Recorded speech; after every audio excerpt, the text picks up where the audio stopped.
And welcome to another edition of the Batchelor News Report. I'm LA Batchelor.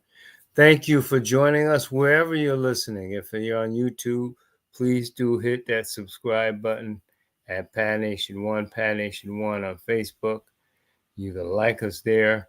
We're also on Instagram, TikTok, and of course, any other place you could find us under LA Bachelor, and you can listen to the show on Spotify.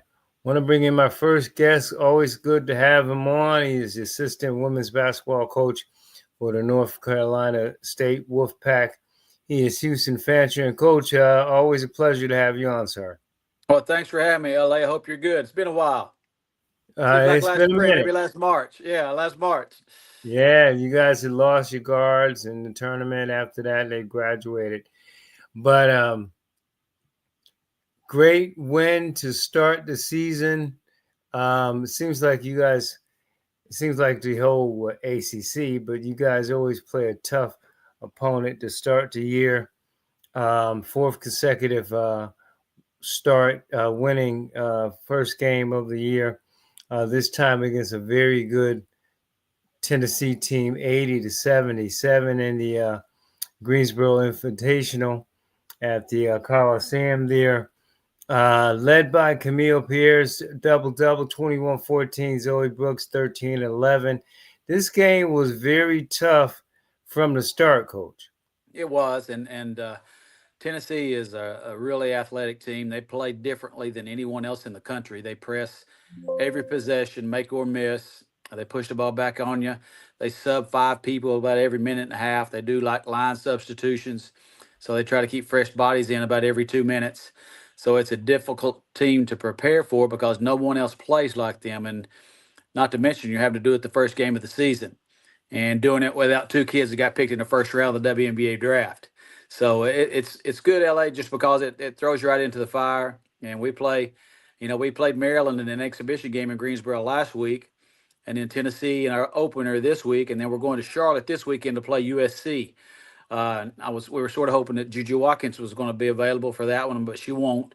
But we will be playing them in Charlotte this next weekend, and we got TCU after that. So Coach Moore never hides from anybody. He wants all the smoke, and he early on he wants to find out what we're about. He says you could always play lesser teams and win by 30, but what good does that do you?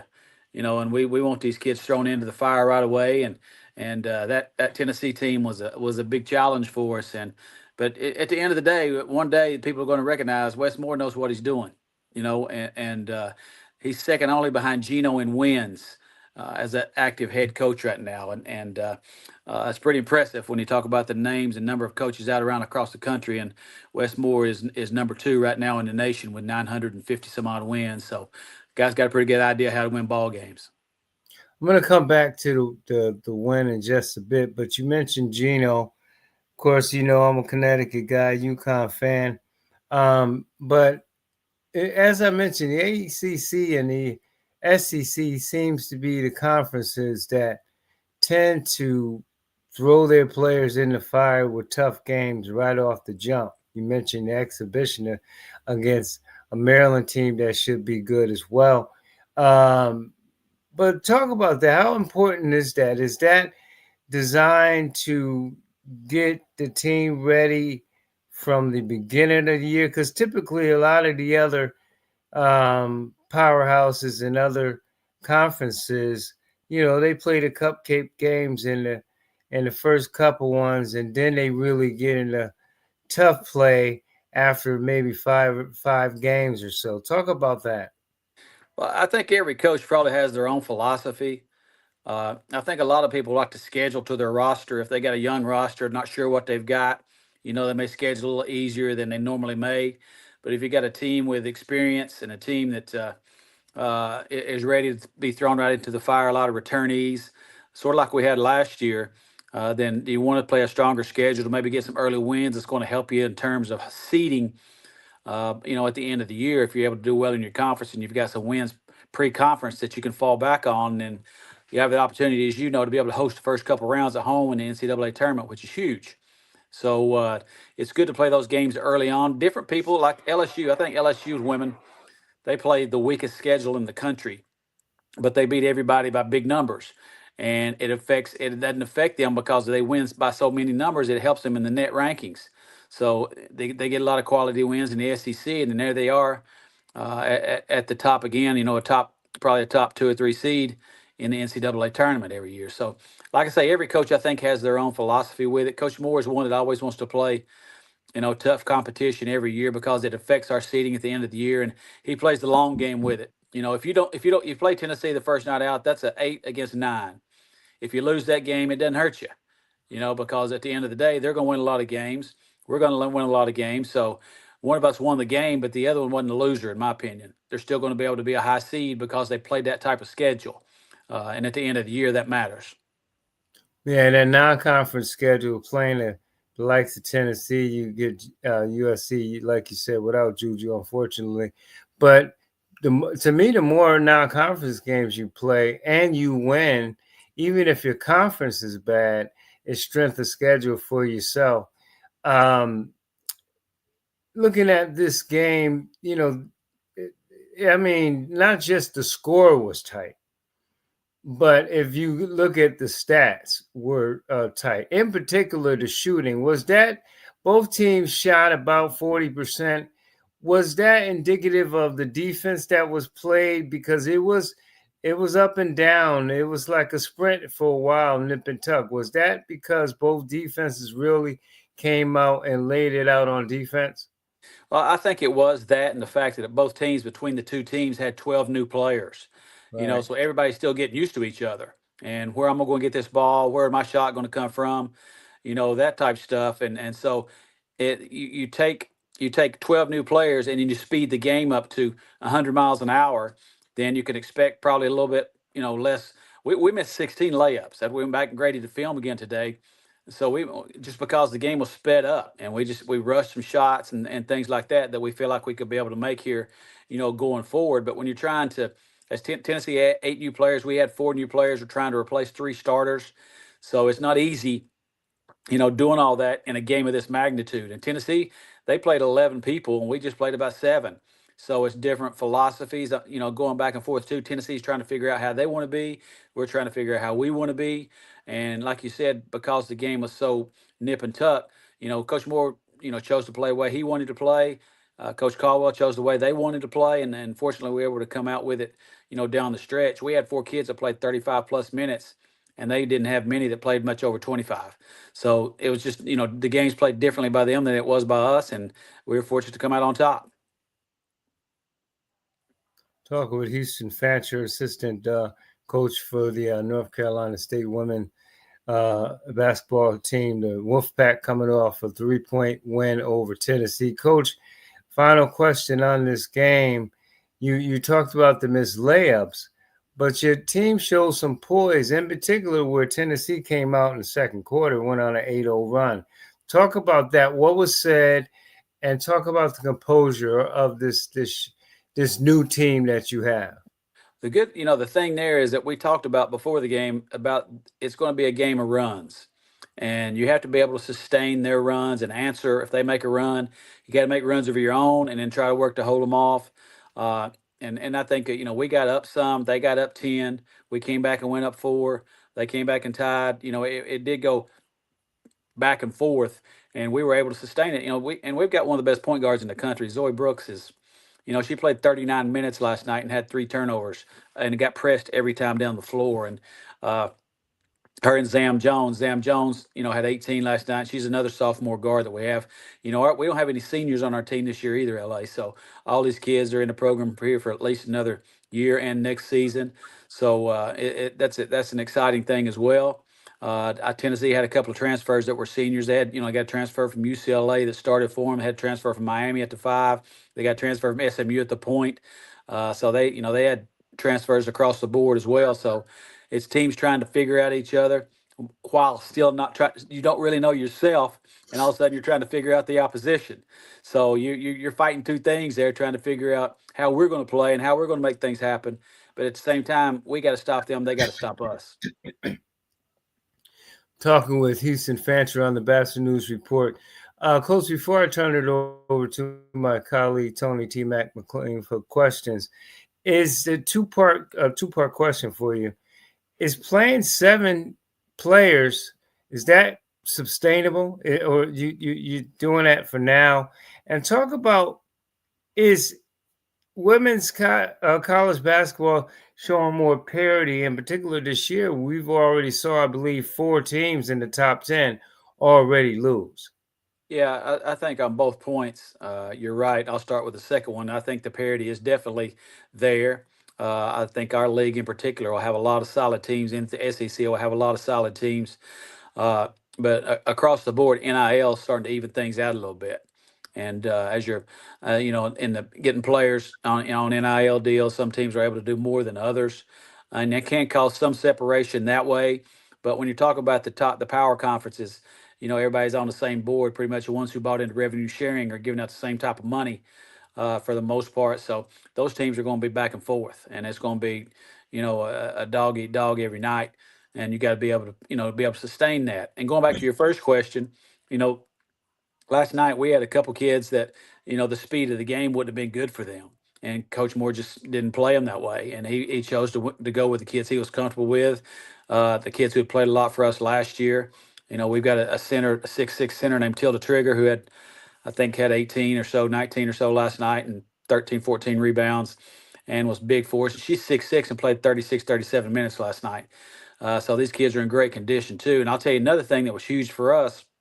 Most teams practice against guys every day, and we've got one of the most athletic and talented scout teams that we've ever had. And from the first day we started practice, we've been pressing every day. Our guys have been pressing our team every day and turning them over and frustrating them and putting them in tough situations and trapping them and making it hard on them. And even Zoe Brooks last night after the game, they asked her about Tennessee's press, and Zoe said our scout team's press was much worse than that press was.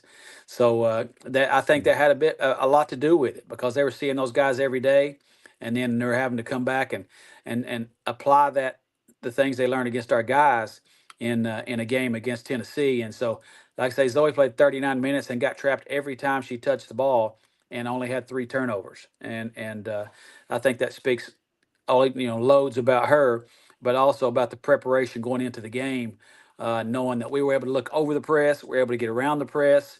We had things we were able to do that we learned playing against those guys. Well, it's the reason why I didn't play much basketball in school. I didn't like to run, coach. You're pressing. I may not. I probably quit the team. That's just too much for I me. don't. The way Tennessee plays, that's crazy. Now they literally sub 3, 4, 5 people about every minute and a half or 2 minutes, and that's the way that coach has always played, and she had success with it last year. Got to the Sweet 16 playing that way in her first year. She won a national championship in Division II, so it works for her. But there's not too many teams that play that way. I say there's no teams that play that way. So the preparation for us was a little bit more difficult than a normal game was, especially for a first game. Yeah.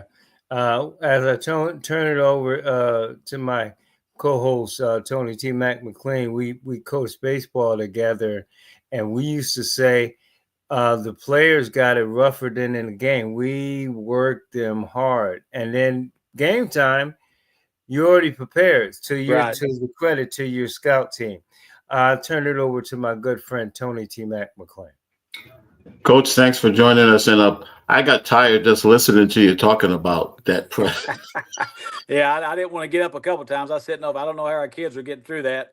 And there were Yeah. times when they looked over the bench like, "Hey, coach, can I get a sub?" And he's like, "Oh, just give me a timeout. Hey, we're not going to sub you. We're just going to call timeout. Let you rest during timeouts. And TV timeouts are longer now, so he took good advantage of those. And then they rested when free throws were being shot, and so they had to find a way to rest on their own because he wasn't taking too many of them out. And that's just the way he rolls. He's old school, and that's he's won a lot of basketball games doing it the way he does it. So I think we'll play a few more, moving forward in our coming games when the tempo slows down a little bit, like when we play USC this weekend.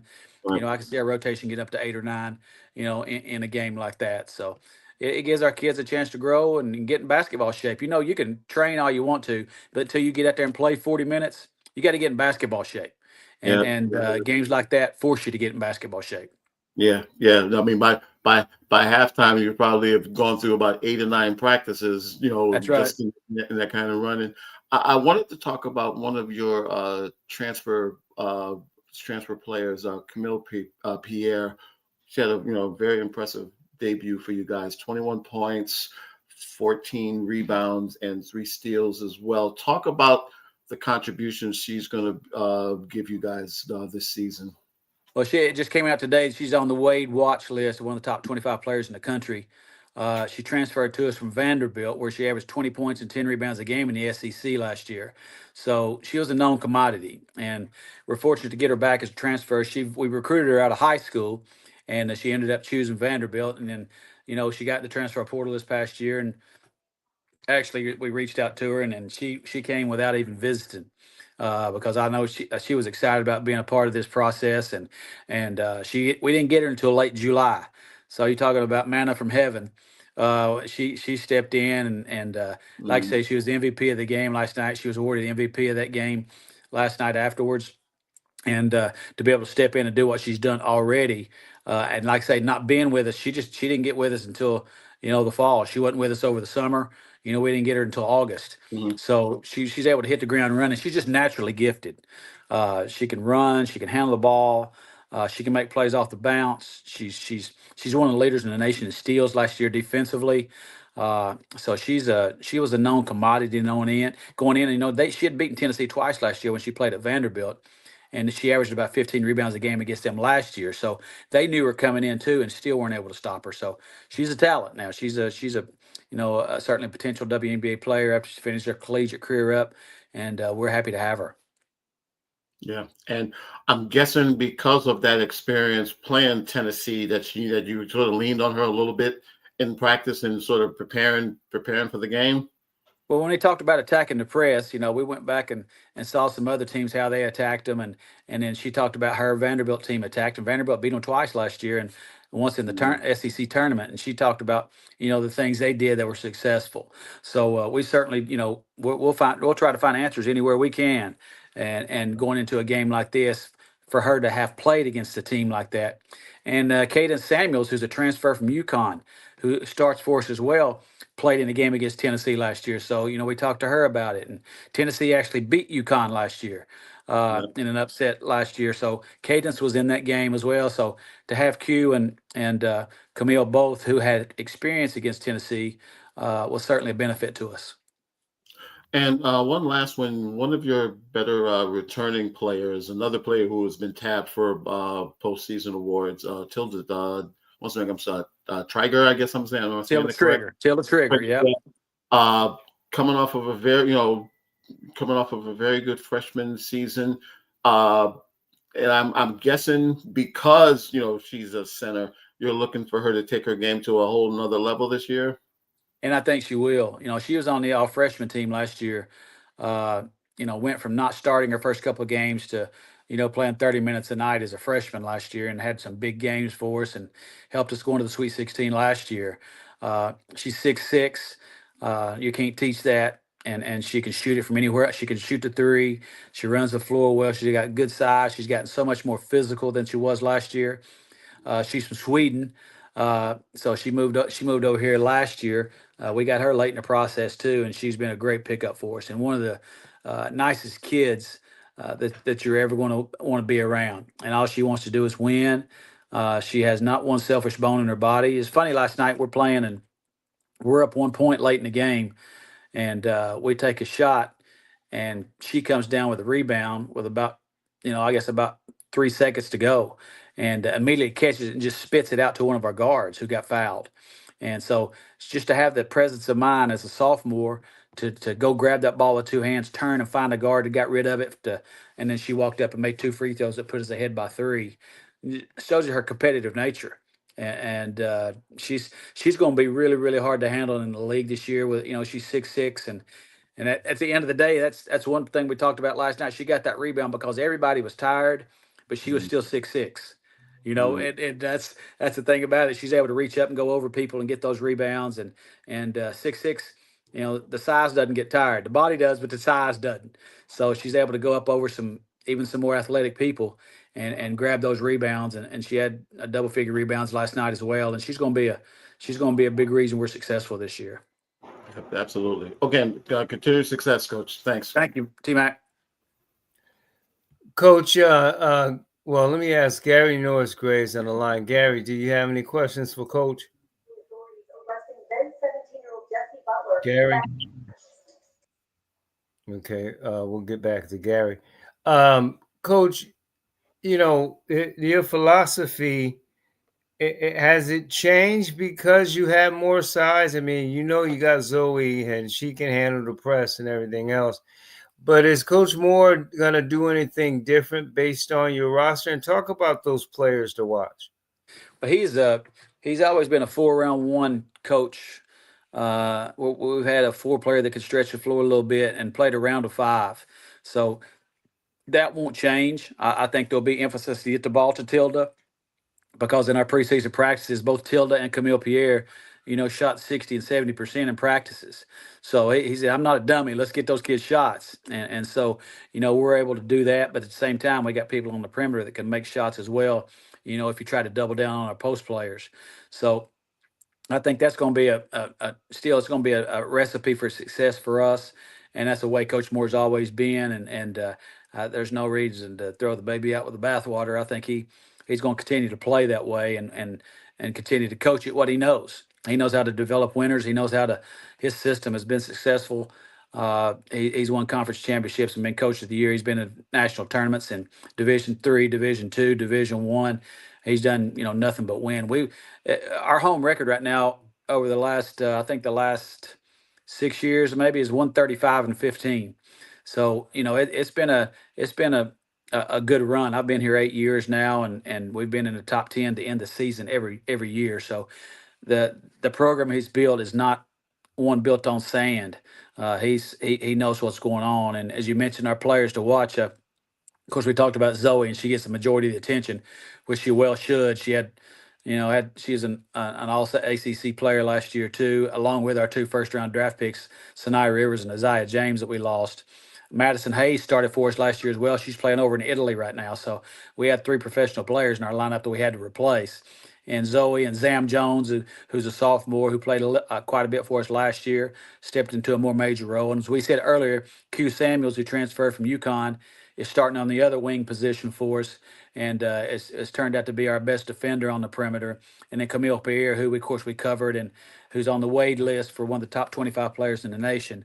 And then Tilda Trigger will round out our starting lineup, a 6'6" inside. So we feel really good about that, and we're excited about watching our freshmen grow. We got Adelaide Jernigan from the Greensboro area that played at Bishop McGuinness. That's a freshman that's going to be a good player for us, and another freshman named Kashi Lunan, who was the Arizona Player of the Year in high school last year. That's going to be a big contributor for us as well. And we have a 6'3" and a 6'4" coming off the bench inside. So we're excited about this team and where they can go, what they could become. It was a great start for us against Tennessee. We got a long. Coach Moore said, after the game, we're sitting there and he told the team, he said, that's a great win. We just got 32 more to go. So it's just it was just one game. It seemed like a game that was being played in March instead of November.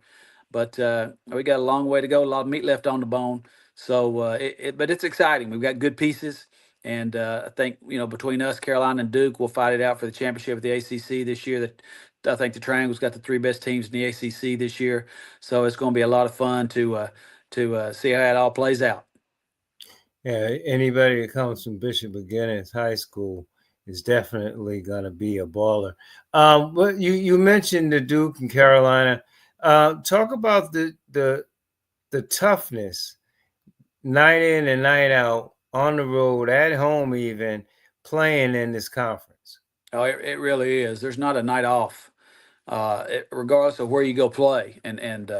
I mean, we have some of our toughest games at Wake Forest. When we go to Wake Forest, we have a tough game. We go to Pittsburgh. We go to Boston College. It's always a challenge to play up there. Even those teams don't traditionally finish at the top. Like you say, it's still there's still so much parity that if you go on the road and sleep, you're going to lose. And those upsets are what really determines who finishes 1, 2, and 3, because you can't afford to slip. We won the ACC regular season last year, but we won I think 6 games within 4 points. So there's a lot of close games, and it comes down to you being able to finish down the stretch. And you fall back to your level of preparation. You don't rise to the occasion. You fall back to your level of preparation. And I think that's what we're able to do because Coach Moore and his system, he knows how to develop teams, and he's got a great staff of coaches that are helping develop these players, and he recruits quality kids. I mean, we've got just some of the most solid kids you could ever think about, but they've got to be tough, and he coaches toughly. He's an old school. He'll get after you. Doesn't cuss. Doesn't use foul language, but he gets after you. And he challenges you to make sure, like you said, practices are easy compared to the games. I'm sorry, the games are easy compared to practices because he gets after you in practice and then he turns you loose in the game and lets you fall back to your level of preparation. And so I think that's one reason we're able to be successful. And between Duke and Carolina, Duke obviously won the tournament last year, beat us in the tournament championship last year. We beat Carolina in the semifinals last year, but they're loaded again. Duke is. They lost their first game against Baylor, but it was played over in Paris, France. So they'll be traveling back from that. They're going to be a team to be reckoned with. Carol Lawson, who's now the Olympic coach for the women, is putting together a strong roster there. Courtney Banghart at Carolina is doing the same there. So all three teams in the triangle, I think, are some of the three best teams in the nation, and it makes for some good basketball in February and in January and February. Final question for you, Coach. You mentioned you play USC coming up, and competitive wise, your players, your team wanted Juju to be available. She's still recouping, of course, had that terrible injury in the tournament last year. But what are the keys to beating them and getting another dub? They, even though they lost her, they've still got 3, 4 McDonald's All Americans on that roster. So, obviously she's the straw that stirs the drink for them. But they got a transfer from Georgia Tech named Kara Dunn, who was an All ACC player last year.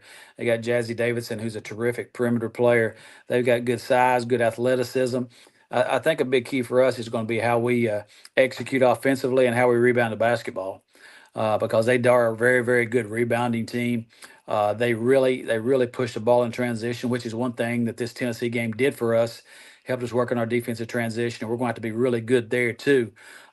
But at the same time, it's going to be a matter of us being unselfish. We had 4 players that scored in double figures in this Tennessee game. Matter of fact, those 4 players scored 71 of our 80 points. So we need to get balance there, as well, because we're not going to be able to rely on one person against a team like USC. It's going to take multiple people being able to give us, being able to produce for us to be successful. Well, Coach, best of luck. Of course, Coach Moore, as you said, no nonsense, one of the premier coaches in all of women's basketball. Like you said, just behind Gino and wins. It should be a great season. You're talented again, and best of luck against USC and the rest of the season. We'll have you on again. Just want to make sure that we wish you the best in that game. Okay, LA, appreciate you having me, and we'll talk soon. Thanks, Coach. Of course, by the way, Coach and I go way back, T-Mac as well, back when he was coaching Appalachian State basketball and was a damn good coach then. He's a damn good coach now. And, Coach, we appreciate you coming on. 38 years later, here we are, still talking about it. So that's crazy. I can't. Can you believe I started coaching when I was 5 years old? Oh, That's yeah. why it's year number Yeah. 38. It doesn't seem like it's added up quickly. So Hey, yeah, and I just turned 21. So I understand that. I can relate. I can relate. thanks, Coach. I appreciate you. Okay, LA. Thank you. Thank you.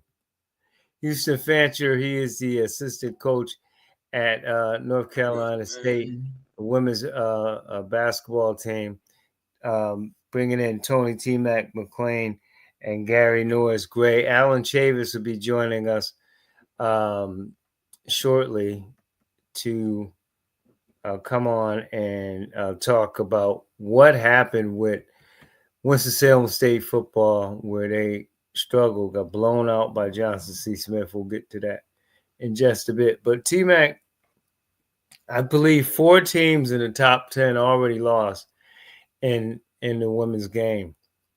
And you look at UConn and Strong and Fudd and all those players there, and you look at what South Carolina brings to the table, I still believe, even if there's a top tier, there's going to be some moving and shaking. That top 25 is going to go up and down this year. You get the feeling there's going to be more parity this year overall. Coach just talked about how I was going to ask him how tough he thought the ACC was going to be this year, and they're always notoriously a tough conference.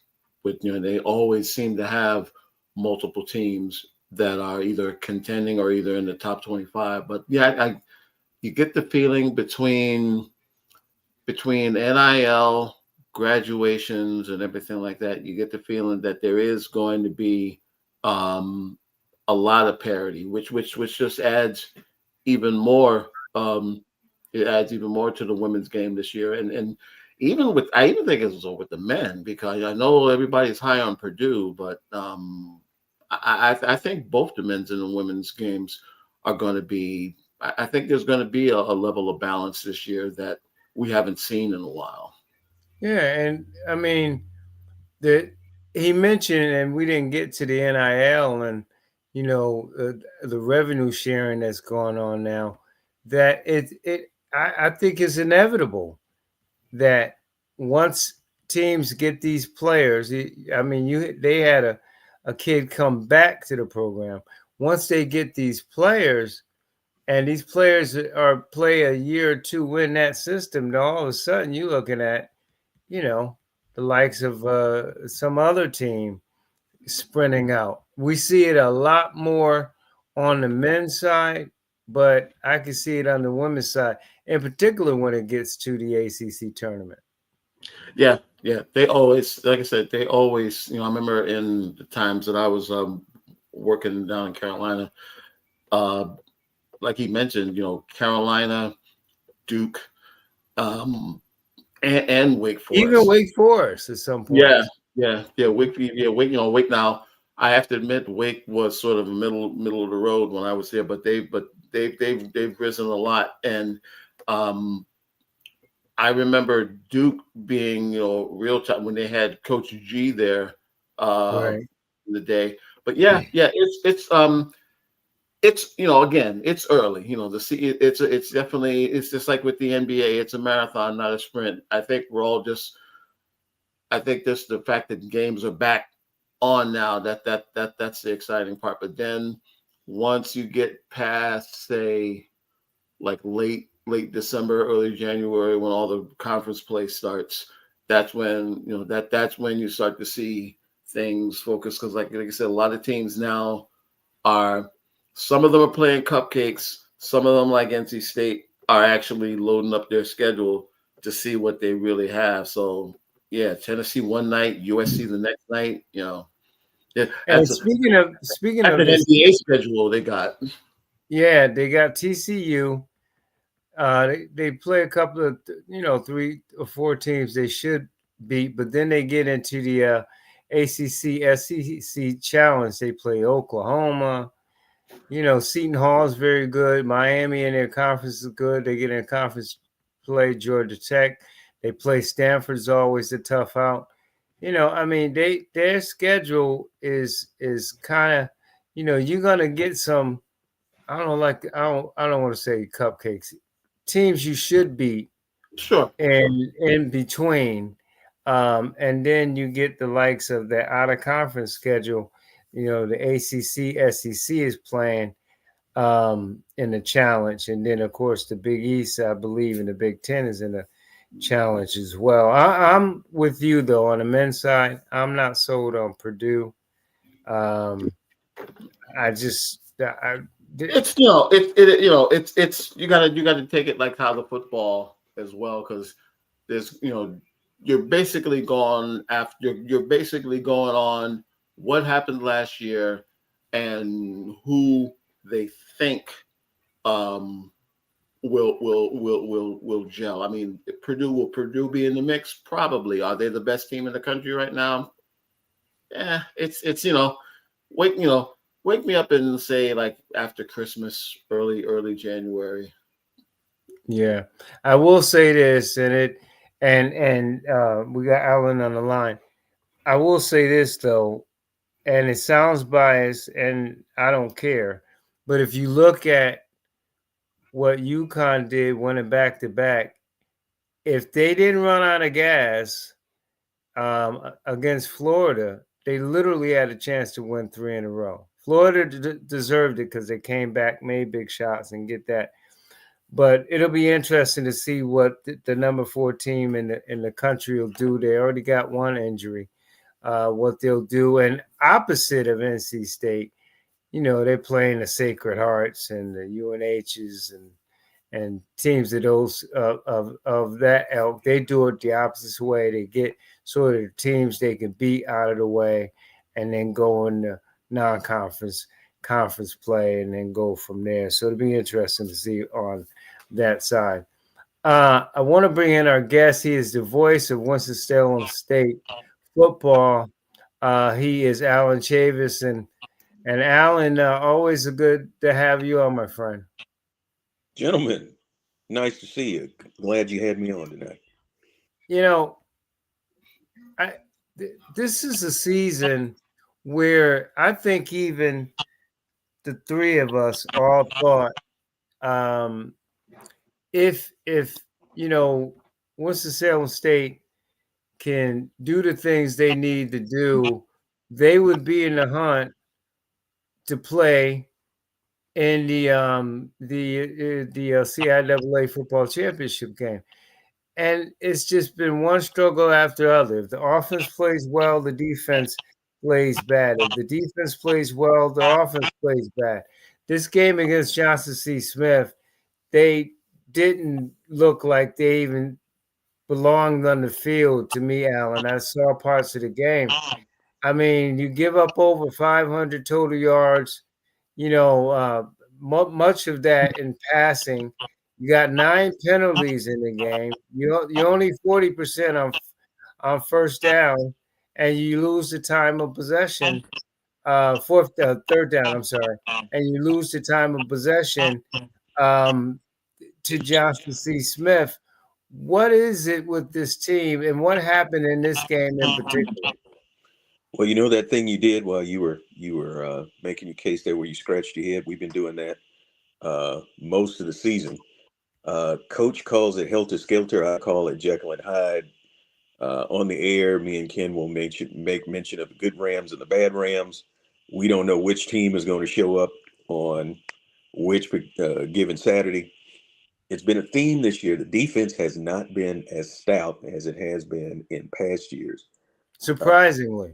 Yeah, against the run, I think this is the first time since Coach Massey, and probably going back to Bull Ware and Coach Maynard, where the defense has given up more yards rushing than the offense has gained as a team in total.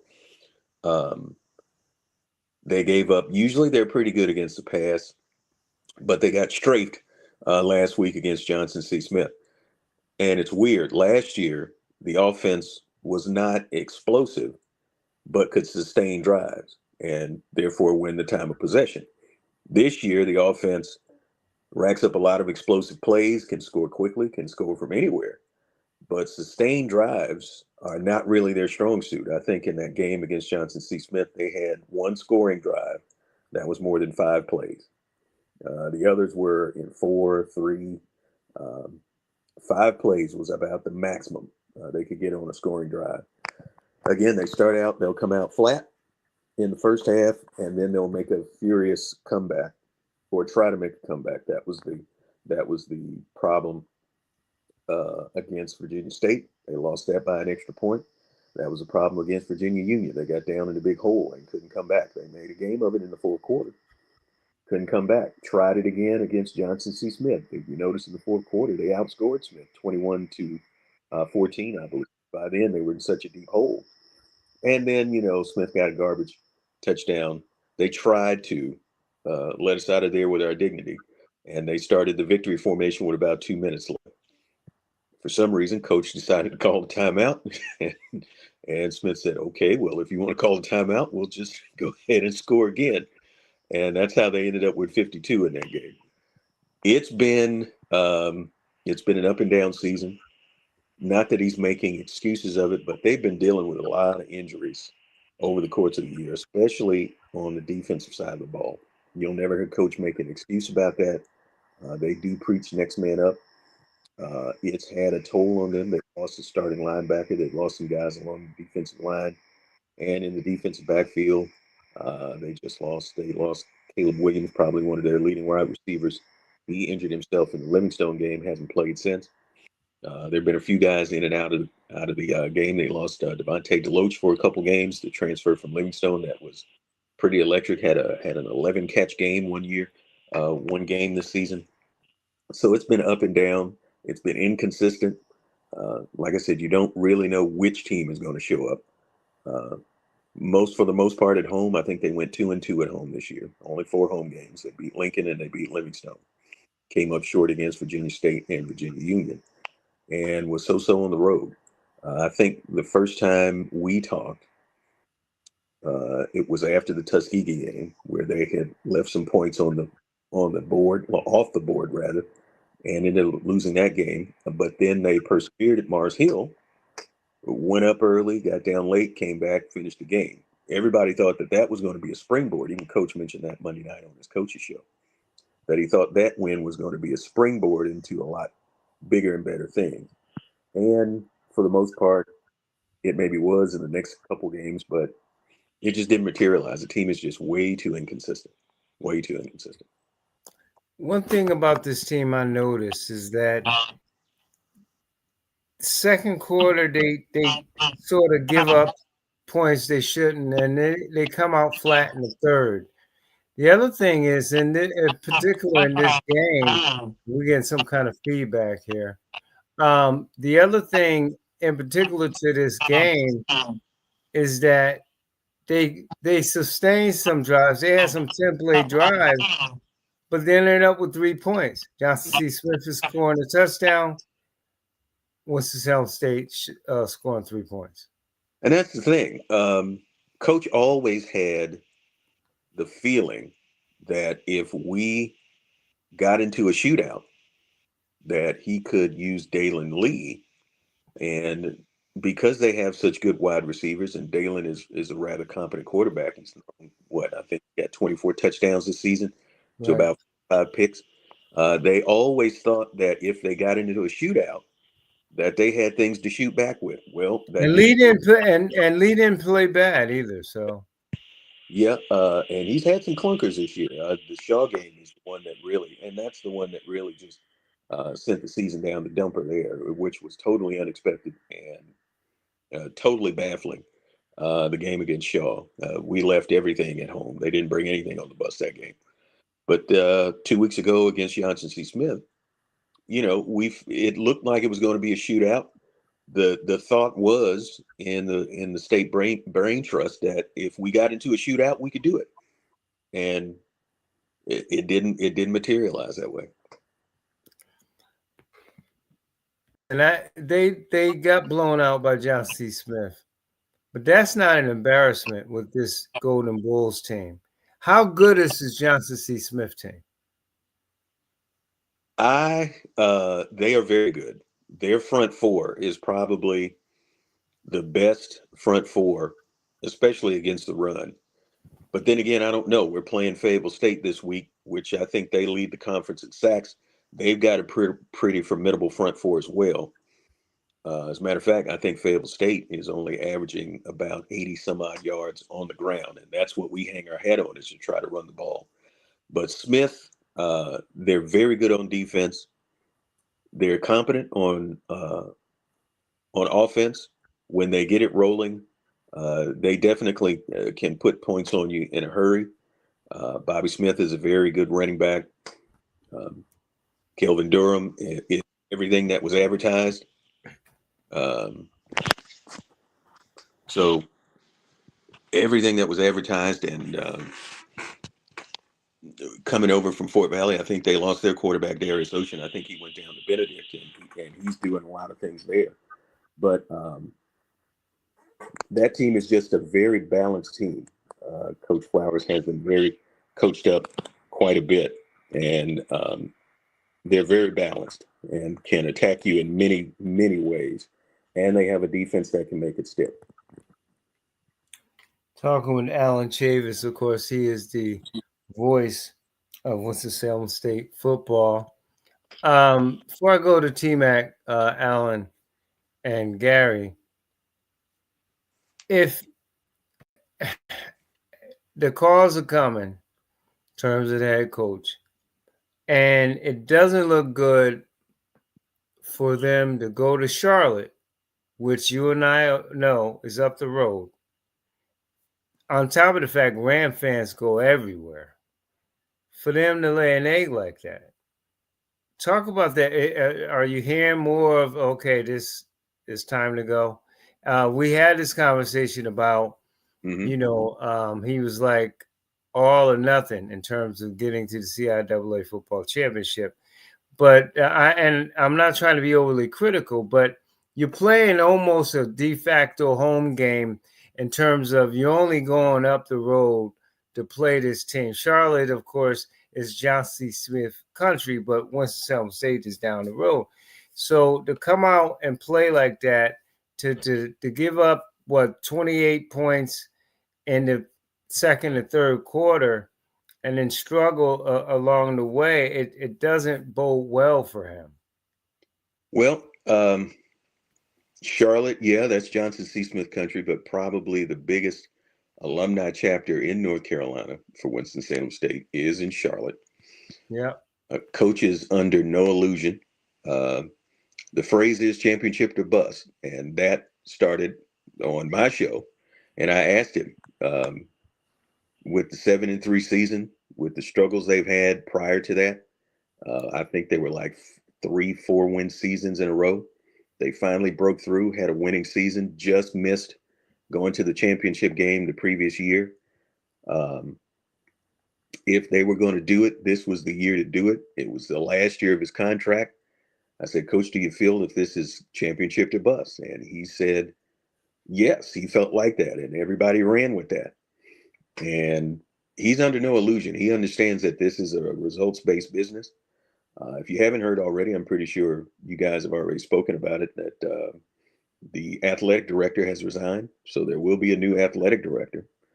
They have an interim in, and he's overseeing the things now. I thought if they were going to do it, I think the best way to do it would be to, if you're going to make a change, especially the athletic director, you do that first. Have your new athletic director in place so he can pick or she can pick the coach that they want to ride with during their tenure. If you have a head coach in place and then you install the athletic director, there's a potential for mixed philosophies from the jump. So I hope that's not the case going forward. But coach is under no illusion. He would love to come back, and he said his dream scenario would be if they gave him one more year so he could finish out with Dalen Lee. After Dalen leaves, if they want to get rid of him, he said he's fine with that. But he's under no illusion that his job was he would have to probably make the championship game to get some extra years on that deal. But he tells us all the time, don't feel sorry for Robert Massey. There's a lot more life to live after this job. So if they do decide that they're not going to bring him back, which is a strong possibility, I've heard rumors that he's already told the team that he's not coming back. That's just a rumor. There's nothing been substantiated or said publicly yet. But that's the feeling in Ram Nation, that this is probably Saturday is probably going to be his last game. Well, you've been in radio for a while. I have, Tony. We have a saying in the radio industry: if they're changing the locks, somebody's going to be fired. And if the athletic director resign, it could be more to come after that. Talking with Alan Chavis here on the Batchelor News Report. With that, I turn it over to Tony T. Mac McClain. Hey, Alan. Just a question now. You guys have played Union this year. You guys have played J.C. Smith. Who's the best team in the CIAA, in your opinion? If you match them up, I think Smith has the better quarterback, but Union has the better offensive line, and Curtis Allen is a force of nature. Um, I thought that we would bow up at him a little bit when he came to Winston-Salem, and he ended up running for almost 300 yards on us. Mm-hmm. Rarely hit him in the backfield. If those woolly mammoths that he has up front get rolling, my goodness, they are beef on the hoof. Union has always packed a huge offensive line, but these are homegrown kids. And that's the thing. They're not using. They've got some transfer portal guys on that team, but that offensive line is all homegrown, and they're young, and they're going to be around for a minute, which makes it even worse. Um, so whoever goes to Union, you're going to have an all-star offensive line in front of you, and I think that's the hidden talent. Yeah, Curtis Allen is getting his yards, but it's that front five that's Yeah. doing the most damage for them. Yeah, they definitely got some big ones there. Mm-hmm. You know, um, when we talked before, we talked about the penalties and just whatever. What has been the one, if it is just one, what has been the one most frustrating thing this season with the Rams? Because we've seen glimpses of when everything is rolling good, they can play with anyone in the league. Saturday, this past Saturday, notwithstanding. But if it was just one or maybe a couple things, what's been the one most frustrating thing that watching this team every week where you just say, oh, if we could just get this squared away? It's I don't know if it's one thing, but it's just the overall inconsistency. You never know which team is running out of that locker room. Right. Uh, they played a great game at Mars Hill. Should have blown the doors off of Tuskegee. We dropped a few touchdown passes in that game that really came back to bite them. They played probably their most complete game against Lincoln, and they showed some heart trying to come back against Virginia State. But it's always the same formula. They get down early and then they figure it out late. But by the time they figure it out, they're too far down to do anything about it. So they come out flat, and it's those flat starts that really have killed them, and they can't afford to do it this week against a good defense in Fayetteville State. And Fayetteville State can run the ball too, and they can defend the run. If you can do those two things, usually you're gonna win a lot of football games. Sure. And just one last one. Again, with the change at the top, you're sort of setting up, what wind up will be inevitable. This year notwithstanding, Coach Massey has done some good things at Winston. And I've been seeing some of the fan base sort of, turn tail on him. But what do you feel like? And again, we're trying not to kick them out or anything, but what's been the one sustainable thing that that you feel like that has been Coach Massey's signature for his time here in Winston? For all the inconsistency, Coach has stocked the cupboard is not bare. There is Right. a lot of talent on that team. His recruiting has been top notch. They found Dalen Lee. Nobody was checking for Dalen Lee when he came out of high school. He was in Shelby. As a matter of fact, um, they've got Dalen was the backup. I think his junior year in Shelby. The starter is the backup here now at Winston-Salem State at Shelby behind Dalen Lee. He's been able to find running backs. Trayvon Hester the year before, unfortunately, he's coming back from, and I think it's common knowledge now that he had a brain tumor that he was playing with most of the season last year. He's been cleared to play, but coach is a little hesitant to pull the trigger to get him back into action. And he's been able to find running backs by the bunches.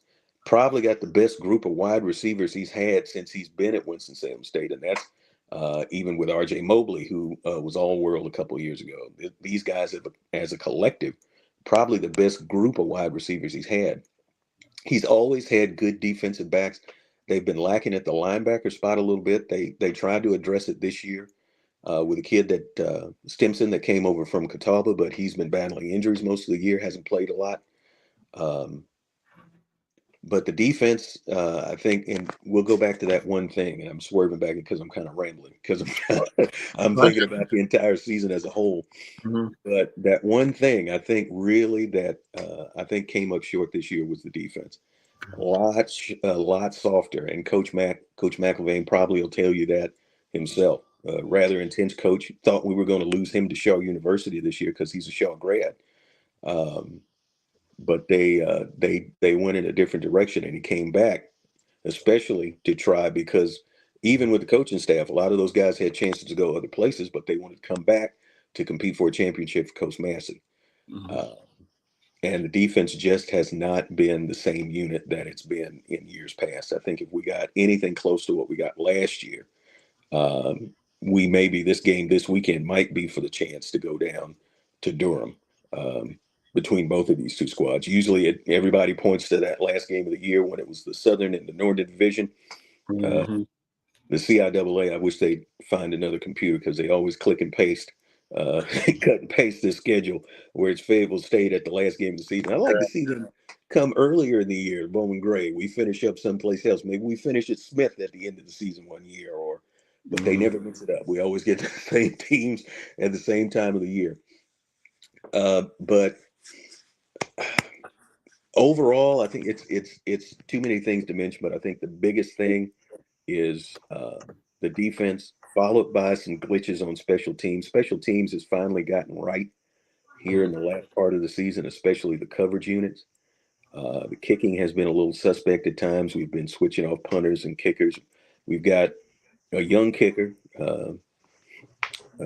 Gilbert Corona, who's a freshman, but he's been battling Gilberto Lorenzana back and forth. Lorenzana gets hot. He'll miss a chippy. Coach will pull him out, put in the new kid. We had a punter, Christian Brown, who was averaging less than what we needed as a punter. Put in Corona, the backup kicker, as a punter, and he kicked quite well. The one game he did punt. So they're still figuring it out. Unfortunately, it's too late to figure out things now. Sure. Mm-hmm. All right. Thanks, man. Alan, and let's be clear, like Tony said, nobody wants to see anybody get fired.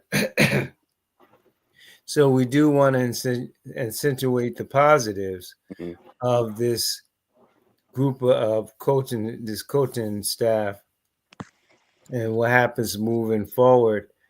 Two-part question. Is it, if they do let him go, are there rumors about someone who will be his replacement? And the final game of the year for them, what are the keys to beating and shocking Fayetteville State in this game? All right, I'll take the second part first. They got to keep Dalen clean. They got to come out fast.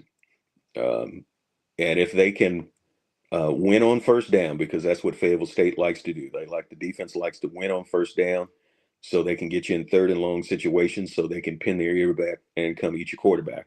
I think they lead the league in sacks. They have a very formidable front four. They don't usually blitz a lot. They may bring a kid off the edge every now and again from the defensive backfield, but for the most part, it's their front four. So our offensive line has got to keep Dalen clean, and they got to open up holes in the run game. If we can run the ball, then we can control the tempo of the game. Now, the first part of your question, there's been some internet fodder. Of course, the alumni base always throws up assistants that are doing well. You got Barry Tripp, that's the defensive coordinator at Johnson C. Smith. Of course, you've got, and I'm just throwing out names that I've seen thrown about in the Rams alumni page. Barry Tripp, Torrey Woodbury at Norfolk State, Carlos Fields, the defensive coordinator at Virginia State. All these guys have played at Winston-Salem State. A guy I don't think they have a chance of getting, but they've thrown the name out as Terrence Grave, the recently departed coach from Southern University. I called some of his games when he was at Winston-Salem State. Um, but I don't know if uh, those guys are ready to step into this.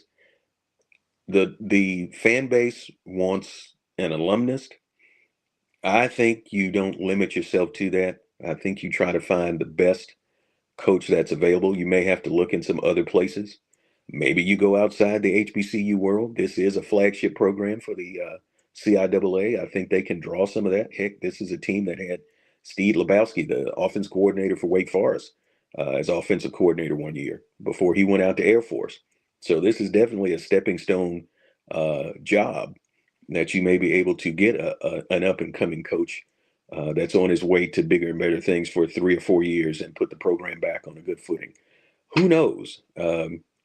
Right now, everything is rumor. I've not heard anything of any solid leads. I'm hoping that if they do decide to let Coach Massey go, that they've already got a short list that they're going to focus on going forward. That would be the smart thing to do. Is that if you're going to let your coach go, you already need to have an idea of who you're going after to fill that void, because right after the season, they're not going to have a lot of time to get a new coach in, because recruiting season starts as soon as the clock hits 000 Saturday. So they need to get somebody in there as fast as possible.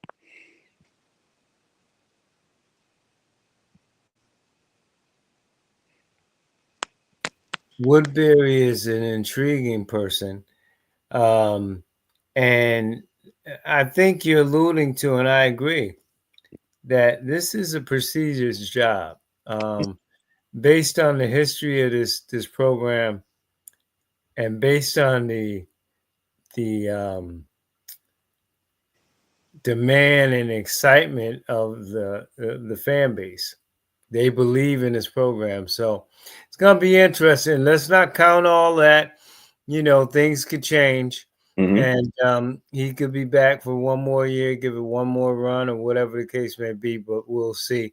Alan, good luck with the broadcast this week, and thanks for coming on, sir. Always a pleasure, gentlemen. Appreciate you having me on. Y'all have a good evening. You too. Alan Chavis, the voice of Winston-Salem State football, doing a fine job as the voice. By the way, big ups to Tony T. Mac McLean and the job on the air with the Delaware State game. So big ups to you, T. As always, doing what you do best, which is professional. I'm just correct me if I'm wrong, T. Top two teams make it because there is no North and South. That's So, the way right. yeah. They've gotten rid of the divisions. Yeah. So if Johnson C. Smith wins and Fayetteville State loses, then we're looking at Union Johnson C. Smith. I believe so. If Johnson C. Smith loses and Fayetteville State beats Winston-Salem State, then we're looking at the Trojans against the Broncos in the championship game in Durham. But either way, the conference, when you look at the conference overall, there's some teams that really stood out. I thought that did well outside of the unions and the states and Virginia State and Fayetteville State. But I thought that Livingstone had a decent year. And when you look at a team like Bluefield State coming in to get 3 wins in that conference, I thought was pretty impressive for them too. Yeah, they're clearly, anytime you're joining a conference, there's going to be growing pains, and then we definitely saw that with them this year. But just on the peripheral, I think Union and no disrespect to Fayetteville, but to me, Union Smith would be the most attractive matchup. Just to settle this, because I know in our HBCU Pro Sports Media poll, I believe they're 1 and 2. Right. So this is just, you're probably looking at the difference between an automatic bid and a possible at large bid Division two playoff wise, because if they put it this way, considering the wins that both of them have had this year, if there's ever a year where two teams from the CIAA should get in the tournament, it's this year. We know it's always, they for what, it's been going on for years where they really don't give the CIAA its fair shake in the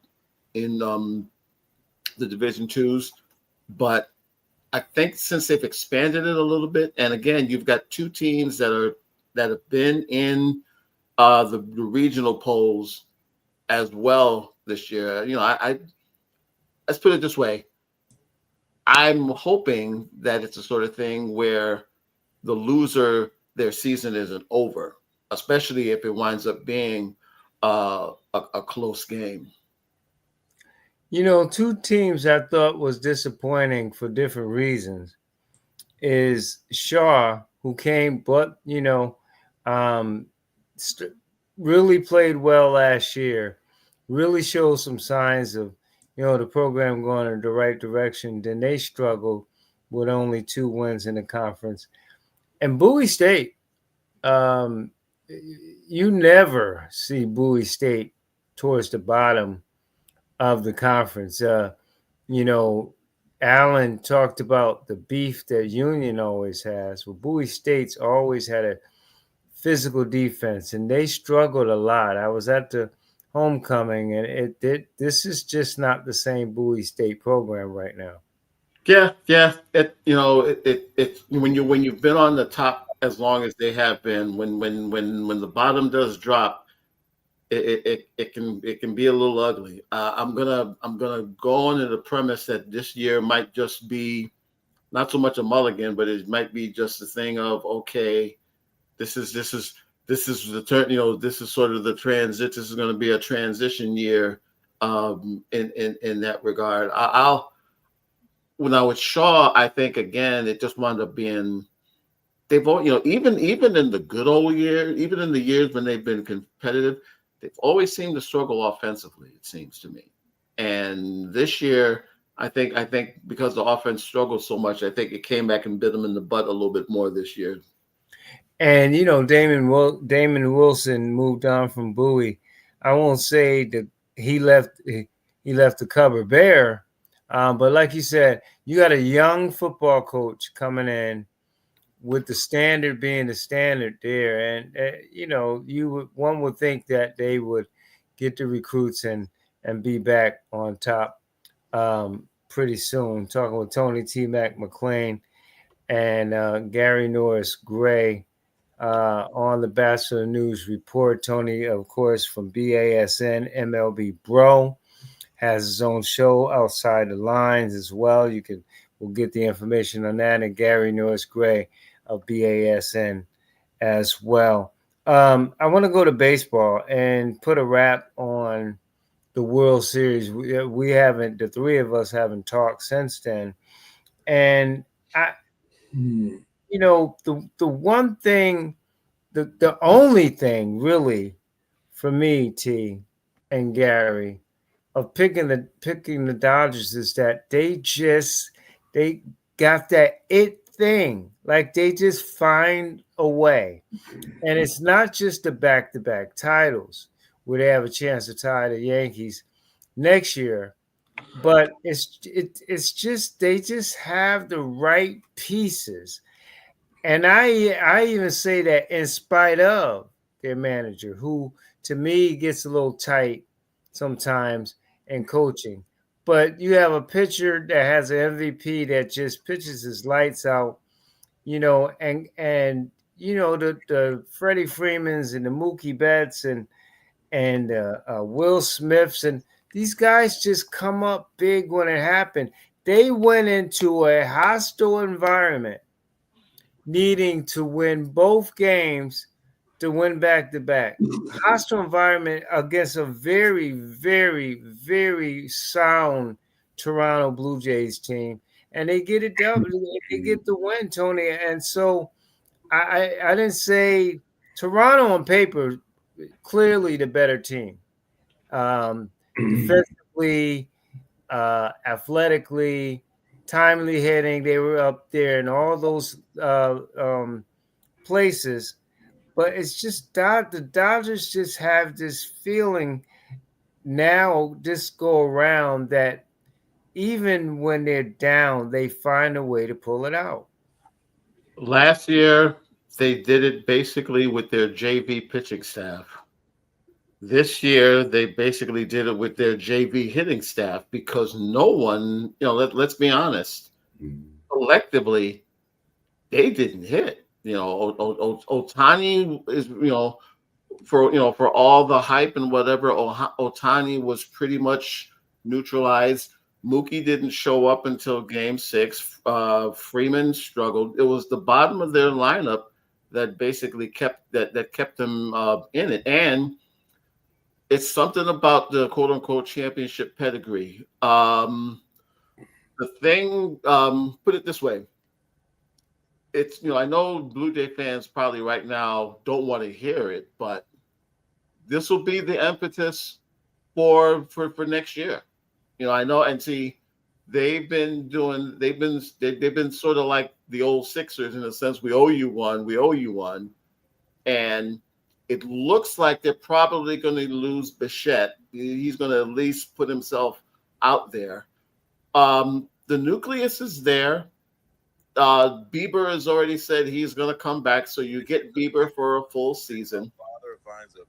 And I would think, barring what happens between now and February, we're going to see Toronto. Toronto's going to be in the mix.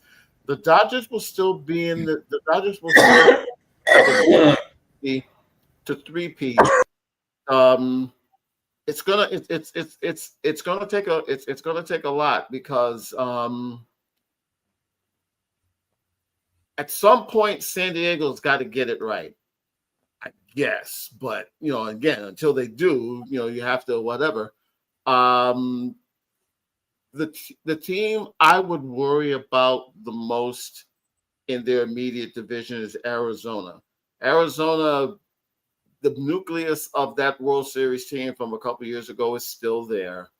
They didn't get the pitching that they got that year, and they have some cap money. I wouldn't be surprised if they're very active in the during the winter meetings. But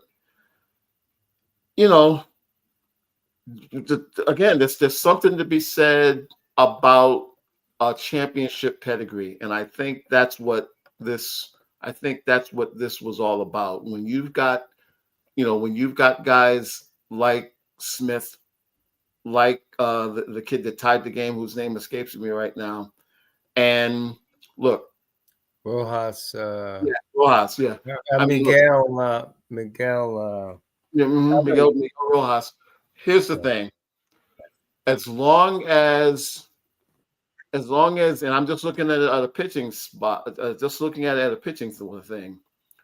As long as Yamamoto, Sasaki, Snell, and Otani are still there, they're not going anywhere. As long as you've got that pit, this is sort of like the old school Dodgers in the sense where they're pitching rich and they do just enough hitting to get it done. Because even their ace in the hole, Teoscar Hernandez, struggled this postseason. So yeah, they again, this was more about that championship pedigree, and the Jays had more than enough opportunities. They had more than enough opportunities. I wanted to look at the final left on base stats, but they both teams left a nation of guys on base. It was just a matter of who was going to get that last run.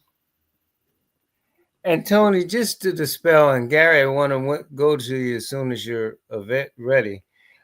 Just dispel this whole thing because I think, to me, baseball. Yeah, you have the Dodgers have a huge, they spent a lot of money on the team, but Toronto was number 5. So let's not make it seem like a lot of people try to say, well, the Dodgers, they can buy whoever they want, and the Yankees and the Red Sox. But the Toronto, I believe, was 5th in highest scoring uh, Yeah, yeah. teams, Hmm. highest scoring payroll in baseball. So I mean, there's a time and place for that in some cases, but I don't know if baseball, if that's the scenario all the time in baseball, where the team that spends the most money is going to be in the playoffs in the World Series. Absolutely. As I said, the case in point, a certain team in Flushing. So that's what that's what I say to that. Here's the deal. I'm still waiting for the reason why the Red Sox let Mookie go. Personally, I'm still trying to figure out why the Braves let Freddie walk after Right. winning the World Series with him. Uh, Same thing with Otani in Anaheim. Matter of fact, Toronto gave him a better offer than than the Angels did. He by all rights, he probably could have been with the with Toronto as well. It's very easy to point out, oh, the Dodgers and the Mets and the Yankees and the Cubs and all of them, they have all that, they can go over the cap and what have you. But see, here's the thing. And we were talking about this yesterday on my show. When are you going to hold these teams who don't make any incentive to win accountable? When are you going to hold, Oakland / Sacramento / Sausalito / Las Vegas accountable? When are you going to hold the Pirates accountable? When are you going to hold the Marlins accountable? When are you going to hold Kansas City accountable? You know, it's almost becoming like the NFL in the sense where it's the same 4 or 5 teams that go out and try to improve the team, and everyone else from the they want to do the salary cap. I've got no problem with it, but the problem is not the cap at the top, it's the teams at the bottom. There should be you should be forced to spend X amount of money as opposed to just taking in the quote unquote welfare money from the teams with the luxury tax. And I get a little tired of the small market, big market thing, because at some point you've got to spit or get off the pot. Basically, I think we're Right. at that point with baseball now because it's way too easy to point fingers at the Dodgers and point fingers at the Yankees and point fingers at the Mets. The thing is, having the most money doesn't guarantee a World Series, but it's what you do with that money is what now if you want to get on the Dodgers for spending money, I don't now I don't think we're giving them enough credit for how they're spending their money as opposed to the actual spending of it. It's sorry to be a little long, but I just think that needed to be said. Yeah, and Gary, you to Tony's point, and he hit it on what I was trying to say. Championship pedigree, number one. But to Tony's point, you have I'm not picking on the Royals or anything. They bring in a Bobby Witt Jr. to excite the fans, but they don't do enough maybe to build around him to be a championship caliber team. In other words, the ones that do spend, they're all in. The ones that spend a little, they're just trying to keep their fan base happy. So you can speak to that. And then, the thing about the Dodgers, Gary, also is that, yeah, Mookie Wilson say didn't show up I'm just using him as an example, didn't show up until game 6 or whatever. But Mookie Wilson changed positions. He sacrificed. He changed position. Mookie Betts, I'm sorry. Changed positions for the better of the team. And we seen, Clayton Kershaw. Hey, put me in, coach, that old song.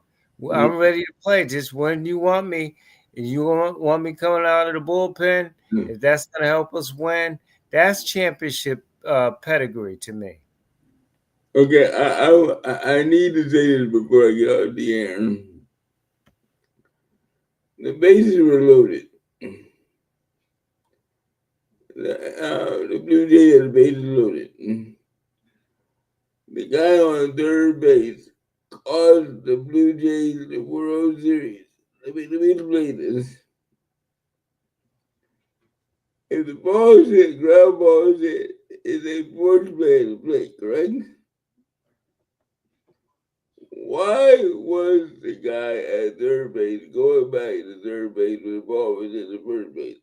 I don't understand why he was returning to the first. It's a fourth out. Contact play. He was out by a microsecond. He was out by a microsecond. If he had ran when the ball was hit, the Jays would be the world champions and not the Dodgers. That one play. And every year, one play changes it. Every year I watch the World Series, it's always one play. And that does that. That was a play. So you know what I'm talking about? Oh yeah. It's a contact play. I mean, it's the situation is literally right in front of you. Yes. When that literally at the crack of the bat, you're on your heels. Yeah. You're on your heels. But again, it goes back to the Jays had so many opportunities to get this right, and they fell up short. And again, if that's a game in May or a game in June, Nobody cares.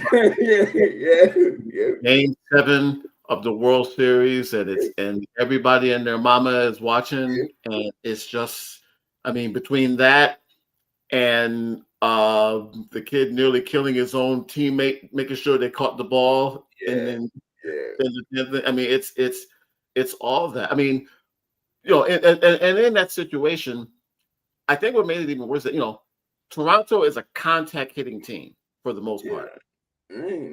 Gotta get that ball out of the infield. Gotta get that ball out of the infield. But again, it's I thought when the bases loaded and one out, I said, okay, they're gonna get a run. This is over. This series is over. Okay, this series is over. And I watched the guy on third base.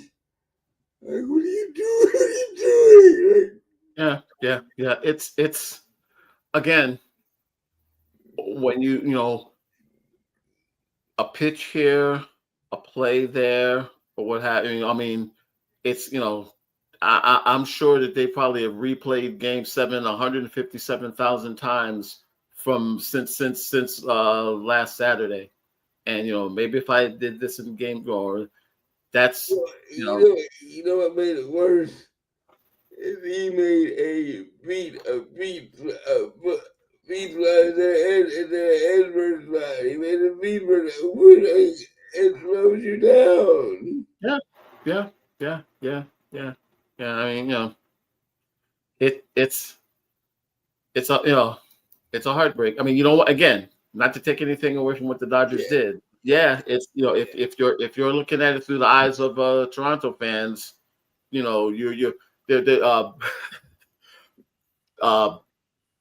the 62 World Series where it ends with Willie McCovey hitting a screaming line drive to Bobby Thompson.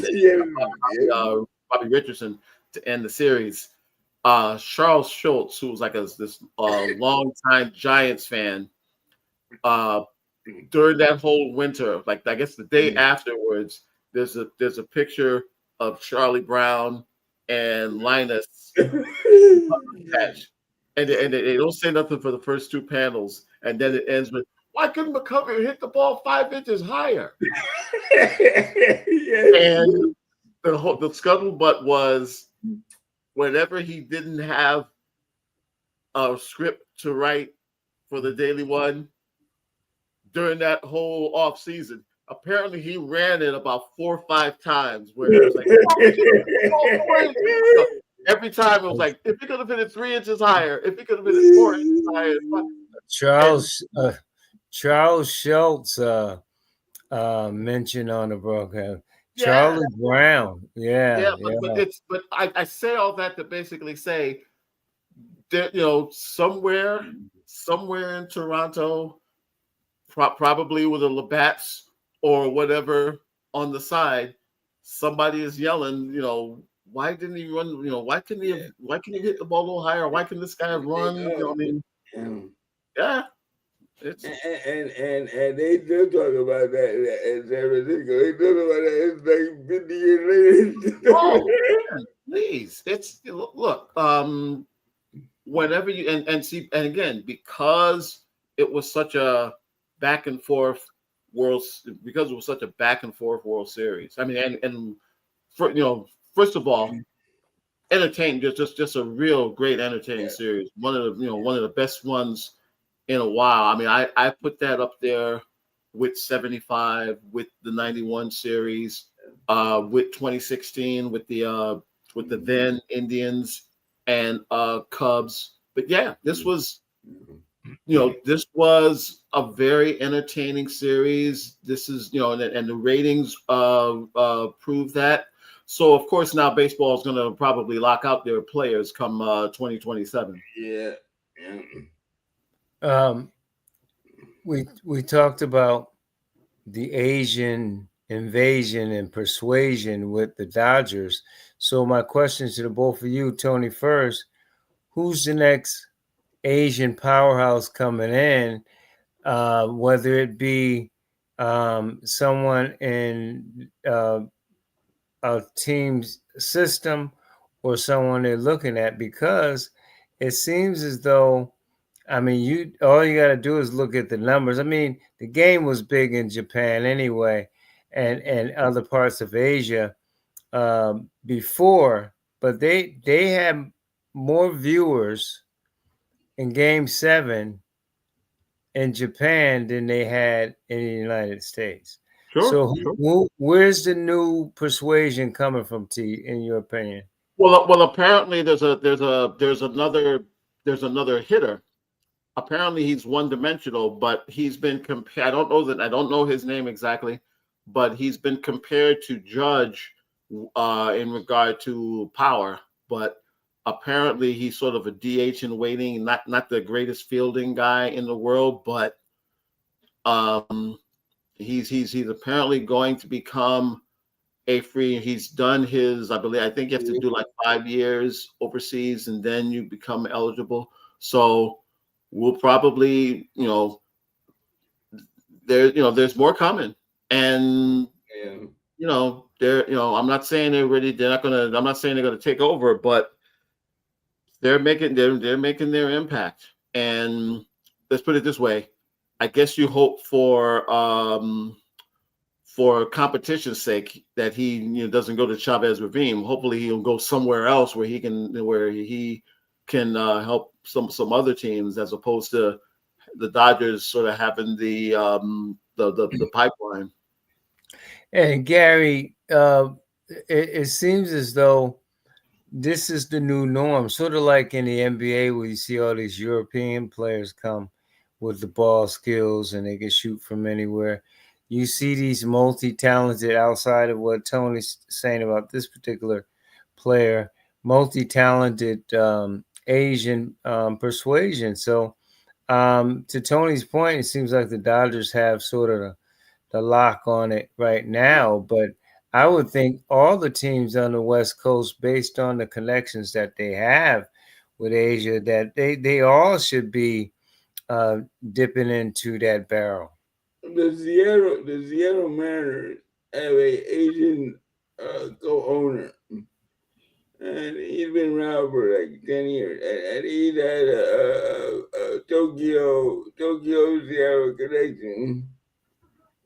Tokyo Euroboro Giants and the Seattle Mariners have a link between the two of them.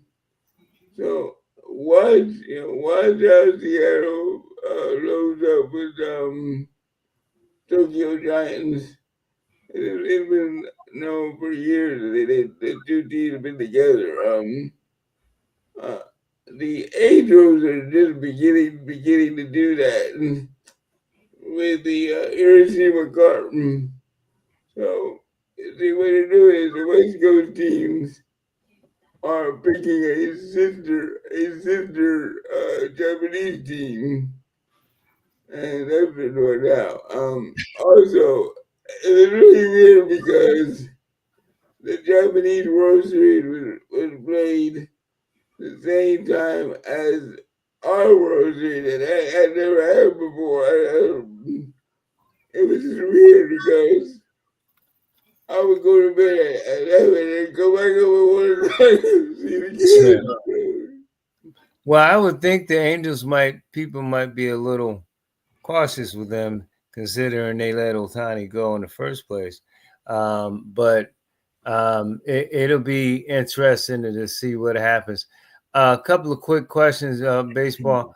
Tony, the flip side of what we said about big teams or market teams spending a lot of money, a guy like Kyle Tucker's out there. The difference with him is that the Cubs have the money to bring him back. So where do you see him going? Well, the Cubs have made it clear they want to bring him back. Unless somebody comes up with an offer where they're just going to blow the doors off. I mean, it's him, Alonso, a couple other folks. They're out there, but there's a better chance of Tucker going back to the Cubs probably than Alonso coming back to Flushing. Alonso, Bregman's out there, Polanco's out there. Mm-hmm. Which of these guys you think can be the one that guy, and really it's got to be a guy who has, can hit the ball and play good defense. Which of those guys you think would be the difference maker on a team? Like, say, if Tucker goes to the Mets or the Yankees, which of these guys would be the difference on a team like that to get them over the hump? The guy we haven't mentioned is Kyle Schwarber. Right. Now he could be, now again, he's sort of one dimensional. He's pretty much a DH. But if he say he would go, let's say Schwarber goes to like say a Seattle or goes to yeah. I mean, he's gonna be just as much of a difference maker. I see that the Braves are bringing back Sale. I would have thought that if Sale, even at his advanced age, if he had put himself out there, he could be a difference maker for a team. But yeah, of the guys that we mentioned, I guess Tucker, because he's not one dimensional. He's a decent fielder, and of course, left-handed bat. I mean, whenever you see a left-handed power hitter, you automatically think of the Bronx. So, depending on what number one son and what number two son want to do money-wise, I think it's the sort of thing. Are they going to outbid? Are they going to outbid the Cubs? Because Tucker has left it so that it's like, hey, they're gonna give me so and so and such and such. What y'all gonna do? He's gonna give them an opportunity to match it or exceed it. I know that, Tony. Is Mookie Betts gonna retire? Or is he gonna play another year? Oh no, he's not going anywhere. He's he I you just, got I don't think so. People forget. LA talked about the position shape, but remember, he started the year. He was sick as a dog. He almost, he lost like I want to say 25 pounds in the early part of the year. It took him almost not a half a season, but it took him almost the first 2 months of the season to really get his mojo back because they had that mysterious injury. Right. I think it was even before they went to Japan. So yeah, it was Mookie is still an elite player. Yeah, put it this way: considering all that he has done, he can afford to have a mulligan this year. I think he'll be fine. I think he'll come back and I think he'll have an answer to all his naysayers once he comes back and plays another full season in LA. Yeah. I am so glad that Yamamoto got the MVP because he deserved it. That was the best pitcher I ever seen in years. That's like that was like Bob Gibson, Oral Hershiser, That's right. that he was doing. Tony, you hitting it on the head. That's a throwback. He just did 6, and he said, "Coach, you need me for whatever." I mean, that's a throwback. Throwing Randy Johnson as well for the 01 Diamondbacks. Yeah, Diamondbacks. He has a nastiest slider I've ever seen. Yeah, and see, again, here's the scary thing. This is his, he can be better. He reminds me of Hideo Nomo. The way his slider, the way he throws that slider. He's kind of smaller, a version of him, but he has that kind of velocity, and that ball just moves. He was just unhittable the whole playoffs. So and remember, he got off to a little bit of a slow start. And a lot of that, of course, just making the transition from overseas to the majors. But hey, you could look between him and Snell, they don't get to the they don't get to the World Series without Yamamoto and Snell. With all due respect to Mr. With Ohtani, they don't get to the series without Yamamoto and Snell. And even Snell. Snell, when he got knocked out the other night, still gave you 6 strong innings. Yeah, and you're right about that. That with Ohtani being mediocre, they still won. That again, that goes back to the words you said: championship pedigree. Final baseball question for you, Tony. It seems as though my Yankees and your Mets are going in different directions in terms of coaching. Yankees keep their manager, get rid of their some of their coaches. The Mets have Kyle Correa coming in from Cleveland. They keep Jeff Albert. They promote him. Still no manager. What's your thoughts on both teams doing it in the way they're doing it right now? As put this way, with the Yankees, as long as Boone is still going to listen to anything and everything Cashman says, he'll always have a job. I think it's going to take I think it would take them missing the playoffs for him to lose his job. At this point. What success will they have in both teams doing it in sort of opposite way? Yeah, go again. The Yankees are not going to win Bob Boone. I'm sorry. Okay, if you put Bob Boone on the LA Dodgers, he would lose the World Series. I'm telling you. Aaron, yeah. Yeah. I think this way. I get the feeling that Mendoza. They said, okay, we're gonna bring him back. Now he had to get rid of some of his a couple of his assistants. They got rid of the hitting coach. But I get the feeling that he's on a little short of a leash. I think if they get off to a slow start, um, he may be asked. He may be asked to, like much like Felix Unger, he may be asked to, please and never return again. It's not his fault, but I just think because of the way last season played out. Because let's face it. If someone had told you after they signed Soto and all or whatever that they would miss the playoffs, you would have said, heads would roll. So, yeah, I think he's on a. If they get off to another slow start next year, I don't know who they'll bring in to manage, but I think Mendoza's on a short, controlled leash this year. Well, we'll see. It's going to be interesting.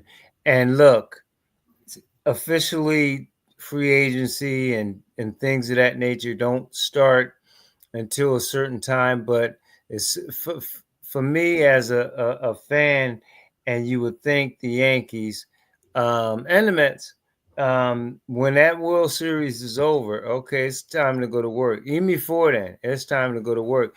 You're not in the playoffs. You're not gonna make it. It's time to put stuff in place.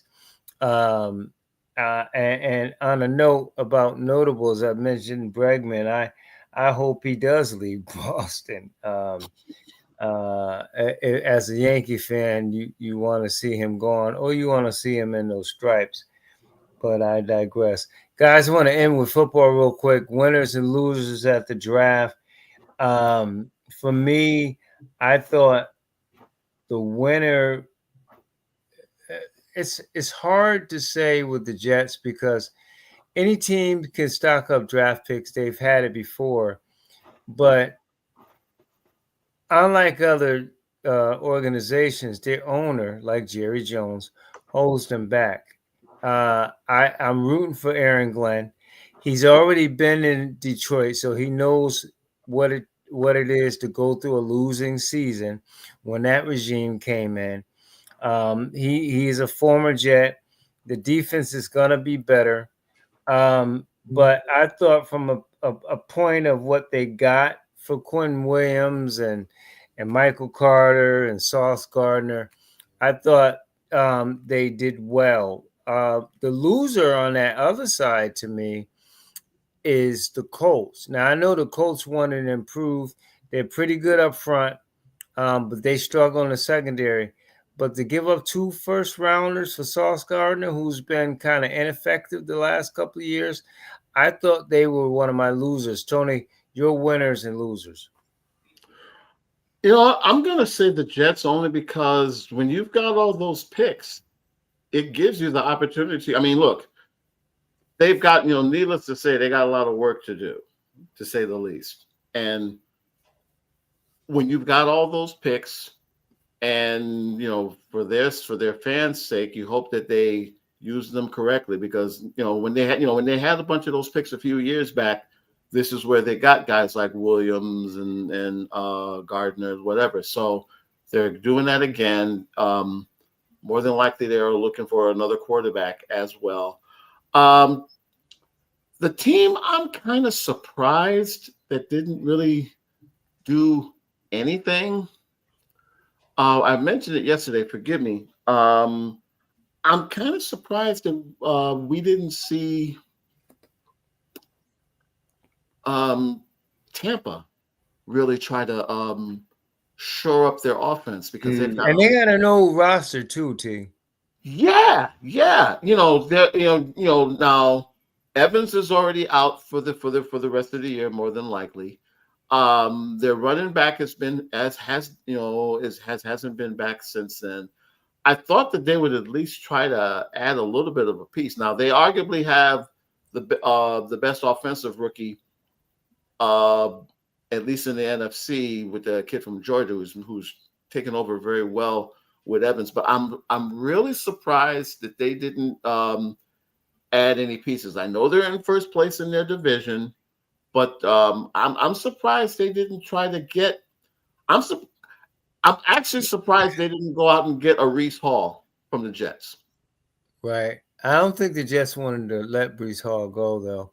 Yeah, Um, yeah, that's yeah. been the one shining thing with them. They run the football well, and he's been good all year. But I don't know if they wanted to get rid of him. And to your point with Tampa, I think they probably looked at it as we're in the NFC South. We're gonna win this division anyway. We win it. You got the Saints and the Panthers and Atlanta up and down. So maybe that's why they didn't make a move. But I understand that. I, Gary, I'm go sorry. ahead. Go ahead, T. Go ahead, T. I'll say one thing, and maybe I'm silly. Don't sleep on Carolina. I'm not saying they're going to come back and win the division, but I think Bryce Young gets it, and they're playing just good enough defense to whatever. That was to go into Green Bay and win the way they did. Now, yes, they looked bad against Buffalo, but again, this was with Andy. This was with Andy Dalton. Right. Carolina may be a year away from really, making some headway. I'll just leave it at that. And the true test of where they are is they got the Saints at home this week. The Yeah. Saints are god awful. So they should take care of business. If they're a legitimate team that's getting better, they should beat the Saints. The Saints already got rid of, Rashid had Spencer Spencer Rattler. right, but I mean they got rid of one of the wide receivers Yeah, in the yeah, trade to Seattle. So the true test with Carolina is beat a team you know you're better at. You've already beaten Green Bay on the road and had some other big wins this year. So we'll see what happens. Gary, you get the Nego Damas points because you told me I was optimistic about this Raider team. I didn't know that Gino was going to fall off the cliff so fast in 1 year. He looked so good with Seattle. But to me, they're a loser. Brock Bowers, maybe you'll keep. He's arguably the best receiver, catching receiver in football, if not the best tight end. But your defense is struggling. You got a Crosby you can get a first round pick for. Uh, Everybody's for sale outside of Bowers, including Gentry, who is shown as a rookie running back he can play. But what do you feel about the Raiders and who's your winners and losers? The Raiders are definitely the losers because they are a complete mess. I don't know what they're doing at all. Seriously, I mean, the administration has not made a statement by who they're picking, and that bothers me as a fan because you're telling me you don't know where you're going, and to be able to ready to do it right now. And you're right. I would have traded the linebacker last year. I would trade him last year to get draft choices. Now you're stuck with him and he's gonna retire. I bet he retires. Because you know what? You don't want to end his career in Las Vegas. He wants to go to playoff game. You know what? This team's gonna win at least one or two more games. It's gonna be it. That's gonna be it. And I am not sold on Carroll's coaching. I'm not. I think he's done. And he's You know, retired. it. I think some of the other losers is Dallas because Dallas wound up giving the Jets 2 picks when they could have did that with Micah Parsons earlier in the year. They He's going to be his salary is less, but they still gave up the two-pack picks that they should have gave up when they had Micah Parsons earlier in the year. Quinn Williams is a good player. He can stop the run and he can sack the quarterback. But the back end is still garbage. They don't rush the passer. They have to create schemes and stuff to get to the quarterback. So I thought they were a loser. I thought again going back to the Colts. Not only the Colts give up 2-round picks, but they're saying Daniel Jones, we're all in. Now, I'm not saying one game makes the year, but I think it's a far cry for Daniel Jones showing that he should get a multi-million-dollar deal like, say, Sam Darnold, who was good in Minnesota and now good in Seattle. So, I mean, that is a big risk to take with a guy who Giant fans are saying after the Pittsburgh game, see, that's who we know. That's the Daniel Jones we know. To quote Dennis Green, Daniel Jones is exactly who we thought he was. That's right. And then twinkle toes, return. Yeah. Yeah. Look. And I think Pittsburgh needed a second wide receiver. The one thing I kept saying, the one thing Tomlin did outside of what the Jets did and Green Bay did, is he dictated Aaron Rodgers. Now they bring in Scallion Valdez, who used to be a receiver for Aaron Rodgers, to the practice squad, giving Aaron Rodgers his way one time. So they didn't do enough. They certainly need enough on defense. They need to build. And I also thought that Buffalo, they can't rush the passer all the time. Bosa is an injury waiting to happen. They struggle in the passing game on defense. Plus, I don't care what Keon Cole and the other kid does. I know they got good tight ends, but they needed another receiver too. I don't care. They beat Kansas City. Well, they beat Kansas City in the regular season all the time. Big BFD. So I thought they were losers, and the Chiefs too. That offensive line, them tackles, they're hurt. They don't know if they're gonna get one of their tackles back. Simmons, they didn't do anything too. So I thought the Chiefs were losers as well. Guys, go ahead. Yeah, we've seen with Buffalo. I've seen this movie before, but usually Leonardo DiCaprio comes back to life in the playoffs when they play the Chiefs. So, Tony, I've been checking the stats of the game, and it seems to me that the older white quarterbacks are beating the younger black quarterbacks. Have you noticed that? Yeah, to a certain extent, but it's again regular season as opposed to the playoffs because I'm not saying we're going to get a third act with the Eagles and the Chiefs. I mean, the Chiefs are going to need a minor miracle to get in at this point in time right now. But yeah, we'll see how the playoffs rolls out because there's a lot of the field generals are actually having you're seeing a little bit of a renaissance.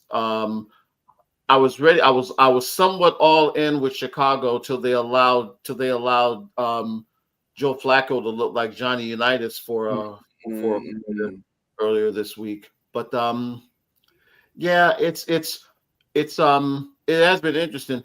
Also, I don't know if you guys heard. Apparently, Jacoby Brissett has been handed the keys to the car for the rest of the season in Arizona. And they confirmed that because the star quarterback is on IR. So Yeah. Murray, they put him Murray, on IR. Yeah. It's and to his credit, he's played well. Even they had that god awful loss at home to the Titans, unfortunately. But the thing, I mean, we talk about bad defenses. I mean, basically, Arizona's defense is Calais Campbell and Prey. Right. and Um, I'm just glad that Bissett get a chance because the Cardinals, I seen them twice. They were like a different offensive team with Bissett than they do with Murray. They play totally different. Yeah. I hate to say it, but we'll probably have seen the last days of Murray in the desert. Yeah.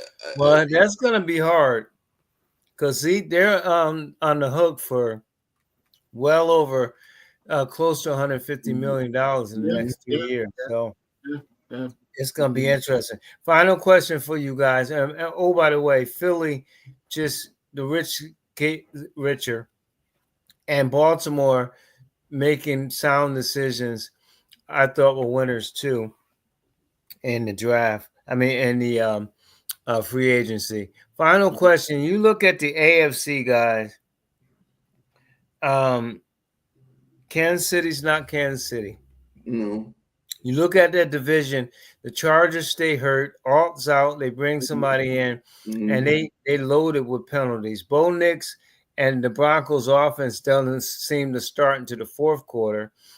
We talked about the Colts and their quarterback position. Can he do it in the playoffs?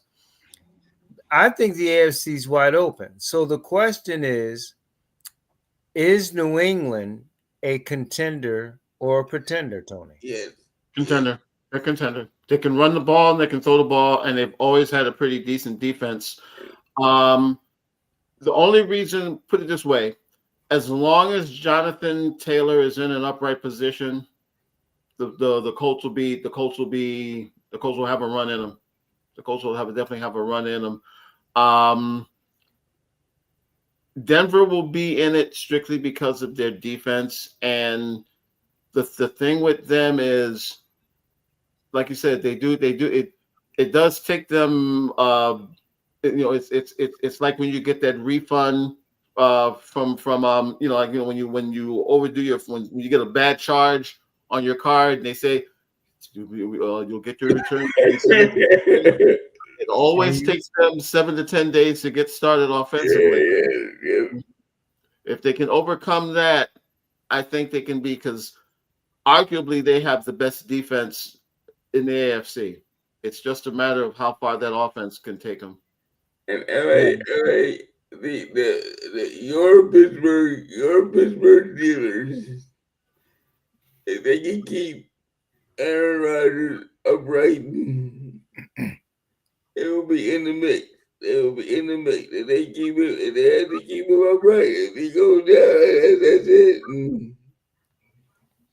Well, the problem with the Squealers is that they're like what we said with Winston-Salem State. You don't know what you're gonna get. Yeah. Offense plays well, defense gives up 35 points. Defense plays like they played against the Colts.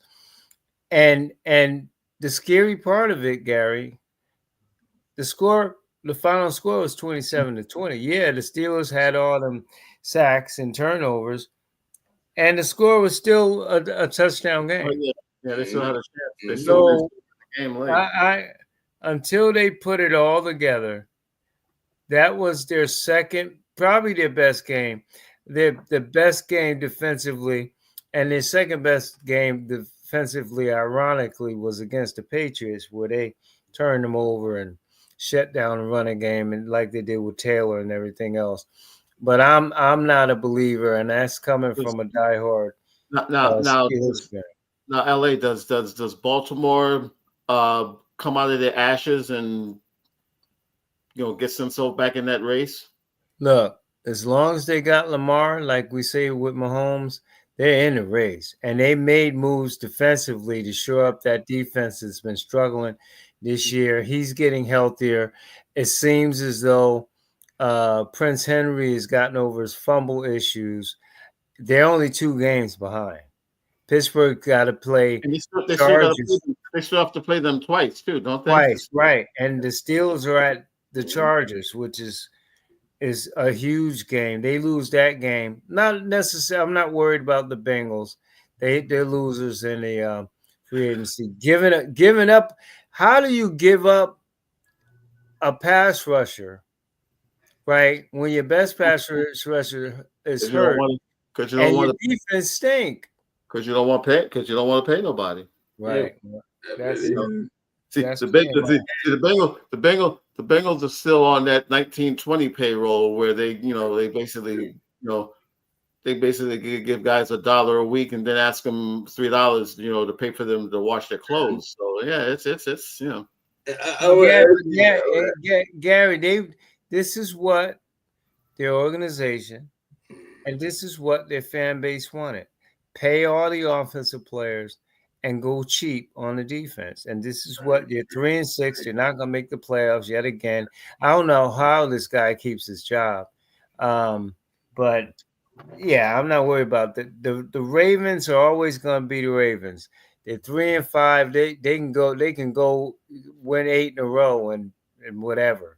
That's how good Lamar is. So yeah, they are definitely not out of it. Gary, you were gonna say final point? My question is in Cleveland. What in the AFC what they doing in Cleveland? I mean, because look. When everybody's saying that the George Sanders is the best quarterback they got and he ain't playing, my question is why ain't he playing? And you're in last place in the division. What do you got to lose? Let him play. Well, yeah. the word is losers. They should have traded Garrett to get some draft picks. He would have definitely demanded if Sauce Gardner can get 2 first-rounders, Miles would have got 3 first-rounders. But they don't do that. They keep him around. Stefanski turns over the play calling yet again, like he did last year, to the quarterback coach or the offensive coordinator. And to your point, Gary, they won't play Shedeur Sanders. Gabriel is not even better than his dang great grandfather who played grandfather. He's not going to get taller. His arm's not going to get stronger. He's not going to change anything. Put Shedeur Sanders in the game. Yeah. Wake me up when number 12 is playing. Other than that, I wouldn't watch Cleveland even if they were playing outside my door. Yeah. Well, you and the rest of the league. Yeah. But it's a mess. It's a mess. Tony T. Mac McLean, Gary Norris Gray, thank you for the extended time. Appreciate you guys as always. All right, man. Take care. Of